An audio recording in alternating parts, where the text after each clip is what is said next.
Are you shy? Do you get languages mixed up? Do you not know where to start when learning a language? What's the best way to practice speaking languages? Lina, are you ever gonna learn Chinese? Well, I told you guys I was doing a Q&A, you asked me questions, so this is the Q&A you asked for, and today I'm gonna answer your questions. So, let's get started. Vamos a empezar. Alors, commençons. Let's go. So, the first question. Is it okay to learn 2 languages at the same time? Yes. Yes, it is. So, I'm actually going to include a little story. I was actually learning 3 languages at the same time, which back in the day at my school, which is a double language school, it was really weird to even be doing 2 languages. Like, people were like, whoa, 2 languages, whoa.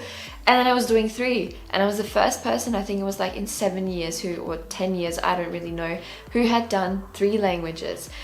So I've got a video on this which I'm going to link up here, but if you are learning 2 languages, my biggest tip is, you can learn whatever you want. If you really have the passion, if you really have the drive, learn them, even if they're similar. Like, I think, a lot of people say, oh, if you want to learn Spanish and Italian at the same time, it gets confusing.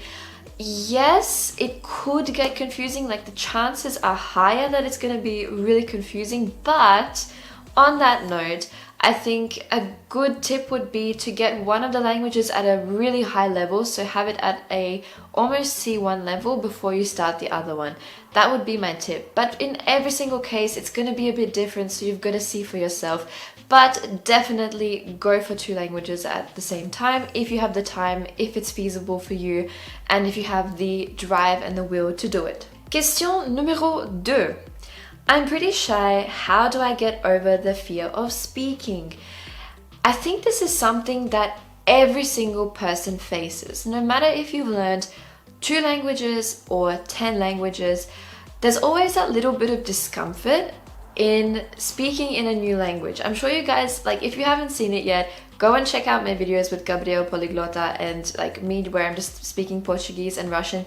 You will see how different like my personality gets. I go like, sim, vamos falar português? Vamos falar em português? Like, you ultimately see it. But my biggest tip on how to overcome shyness. The thing with overcoming shyness with speaking to people, it's actually got a lot more to do with your own fear of making mistakes and your own thoughts and inner beliefs of what you think is going to happen if you make those mistakes. And the biggest tip here is basically that nothing is going to help you until you go and do it and you realize it's not as bad as it seems. Now, I can tell you guys really from experience, I absolutely hated, like in school and at university, oral presentations. I would just freak out. And the funny thing is, all of that pressure, all of that fear was actually just caused by one thing, and that was myself. And like, I would just get so worked up, I'd almost literally be in a sweat. I kid you not. And I remember this one presentation. It was in my like 3rd year, I think, of university, or maybe 2nd year. And I decided, you know what, Lina, you're gonna prepare for this presentation because you're gonna know what the hell you are talking about. And literally, in this one presentation, all of my fears were gone. Why? Because I realized one thing, and this is really crucial. No one laughed at me. No one made fun of me because everyone was in the same position. And the same thing, if you are in a position where you're talking to native speakers, you've got to know for yourself. This is where that, higher self-esteem comes in, where you know what, I'm learning, I'm giving it my best, and even if I make mistakes, even if I like fuck up, excuse my language, but like, it's not the end of the world. And it's always like, our fears are always bigger in our heads than they are in reality. Like, what actually makes it bad are your insecurities themselves. So that's just the truth of it all. We don't need that negativity. So the next question is it better to stick to one course or book for a beginner learning or use multiple sources?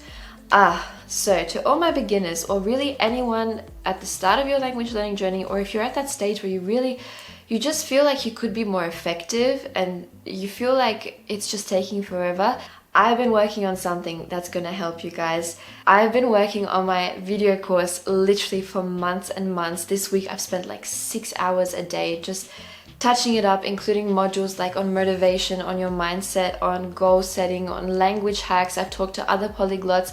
If you watch my Learn Like Ex-Polyglot series, that all has a purpose and reason to it, because I wanted to find out from other successful polyglots what really made their learning so successful, how were they able to learn and maintain those languages. So if you're a beginner and are really someone who is new to the whole language learning realm, I'm going to tell you my language course, you know, that little bit of self-promotion here, but seriously guys, I put my heart and soul into this, and it's got learning hacks, learning tips, how you're going to design your own learning plan set for your own short-term and long-term goals so you actually achieve them. It's amazing, if I do say so myself. But to give you a little bit of a hint right now, is it better to stick to one course book? No. I think it's always important to use a number of resources to train each area of the language. So I mean, there are good course books that have, you know, like MP3s and audio files that go with the tasks and the activities in the course book. But I think there comes a certain point where you're ready to use the language, and you've got to, you know, start doing kind of bigger things like talking to actual native speakers or people, just conversing with people, writing your own like messages or emails or things like that. So I think maybe for the very early stages, like first couple of weeks, maybe it's good to stick with one, but I definitely find myself getting bored very quickly, so I would switch up my resources. So, diese Frage wurde auf Deutsch gestellt und auf Englisch. Möchtest du irgendwann mal asiatische Sprachen, Chinesisch, Japanisch, Koreanisch lernen? And are you going to learn Mandarin in the future? So I've been asked this question many times. Yes, I definitely want to... Moment, ich wollte es auf Deutsch beantworten. Na gut, ja, ich will auf jeden Fall Chinesisch lernen und Arabisch, das sind meine nächsten Sprachen. Aber ich habe mich dafür entschieden, dass ich erstmal so mit Portugiesisch quasi fertig werden möchte oder mein Portugiesisch auf ein sehr hohes Niveau bringen möchte, und danach werde ich mit Chinesisch anfangen. Ja, and yes, so in short, yes, I want to learn Mandarin, but I want to be at a high level with Portuguese and kind of have a routine, maintain my other languages before I really take on a language like Chinese. I think when I start to learn it, I'm really going to want to dedicate myself to it, and yeah, but yes, I will. Also die nächste Frage ist auch auf Deutsch und die lautet: Welche Ressourcen benutzt du, um brasilianisches Portugiesisch zu lernen? So for everyone, I'm gonna answer this in English. Actually, I could answer this in Portuguese. Perfect. So, alors, no wait, that's French. Estou aprendendo português com vídeos no YouTube, The Damon and Joe, Easy Languages. Sim, penso que Easy Languages do Brasil, com podcast, sim, com meu amigo Gabriel, poliglota. Nós temos uma série no YouTube, sim.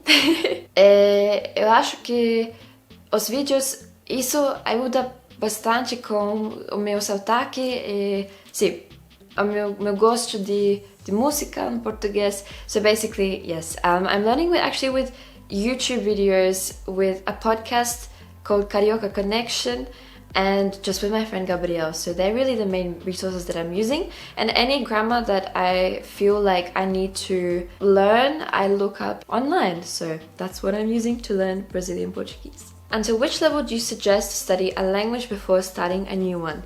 Great question. This is a really good question.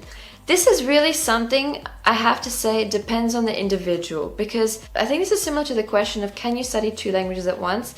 I have to say at the moment, I am studying Russian and Portuguese actively, I would say. However, I always find myself having one language that falls into a priority. So I think you will always have a priority language if you study 2 at once. But I think should you reach a level in a particular language, it really depends on your goals. If your goal is to be a native speaker or speak basically at a level that a native speaker does, so we'll say like a C1, C2 level, then I think if you don't have the time to really devote yourself fully to 2 languages or 3 languages or however many you're looking to learn, you're gonna struggle, or it's gonna take you longer to reach your goals. So I think it just depends on how much time you have available, what your kind of timeline is that you've set for yourself, what your individual goals are. The most important thing that I want to say with language learning is it really is a marathon and not a sprint. You've got to ask yourself the question, do you want to be someone who can just say a bunch of simple phrases in like 20 languages, or do you want to be able to really get the most out of a culture, out of conversations with native speakers of other languages, and really be able to say, hey, you know what, I'm fluent in this language. So, Lina, how do you keep similar languages apart? So if you've seen my previous videos, you will have seen that sometimes when I'm speaking Portuguese, literally in my head, Italian starts to like seep in, Spanish always seeps in. When I speak French, sometimes random words from German or Spanish come. Like, it's not easy, but I think how I keep them apart is when I was learning them, I always had a set schedule, like thank goodness for school timetables. I had a set schedule for when I would have French class, when I would have German class, when I would have Spanish class. And it was very often the case that I would have like French and German on the same day and Spanish would be on a separate day, or vice versa. And that was really, really helpful because had I had Spanish and French on the same day, I actually had, speaking of that, actually I had my French and Spanish exams like straight after each other in year 12. Like 3 hours French exam, 3 hours Spanish exam, which was interesting.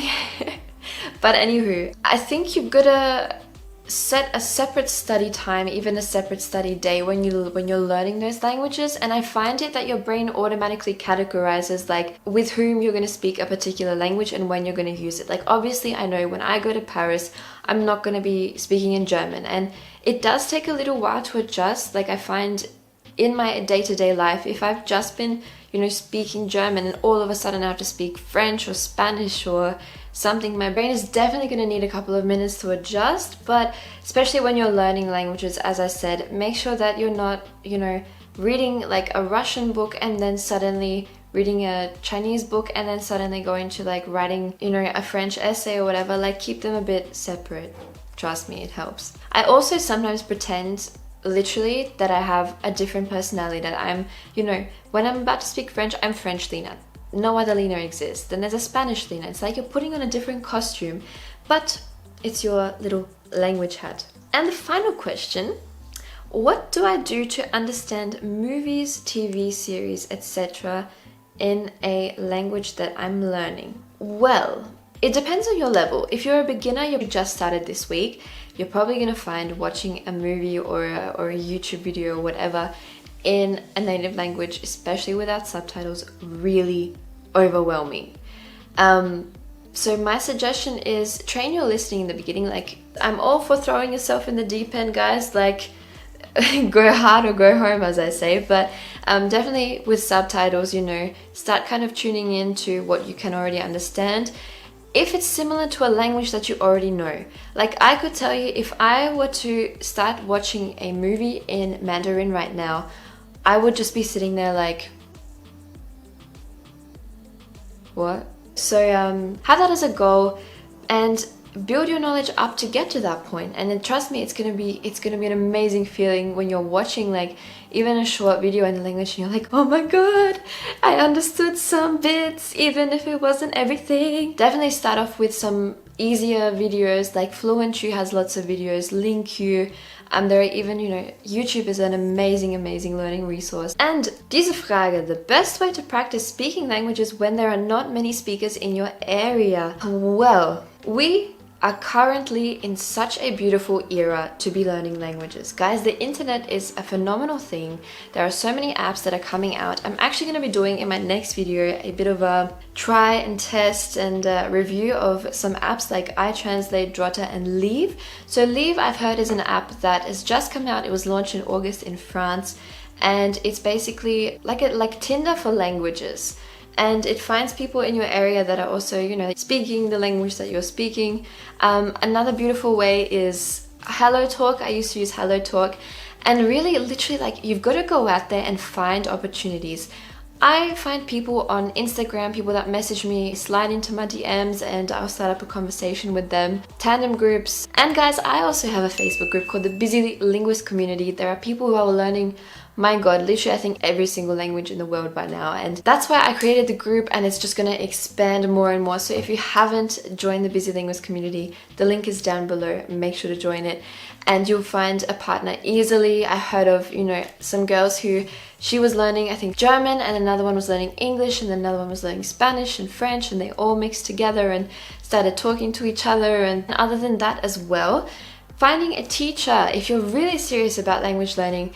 I'm also a teacher, and in 2015 I started working on a platform, Verbling. I'm now self-employed and I'm running my own little thing, but if you are interested, I've got a code that'll get you a $30 credit when you join Verbling, and literally you'll find teachers for any level, any purposes, any language. It's amazing, so definitely check it out. That was all for our Q&A. I hope you guys found the answers helpful. Thank you for asking your questions. Make sure that you have liked this video if you enjoyed it. Subscribe to my channel if you are not yet subscribed, and also make sure to have that little notifications button on. You know, YouTube changes its algorithm. These things happen. My videos might not show up for you, but yes, I look forward to seeing you in my next video. Ciao Leute. Tschüss.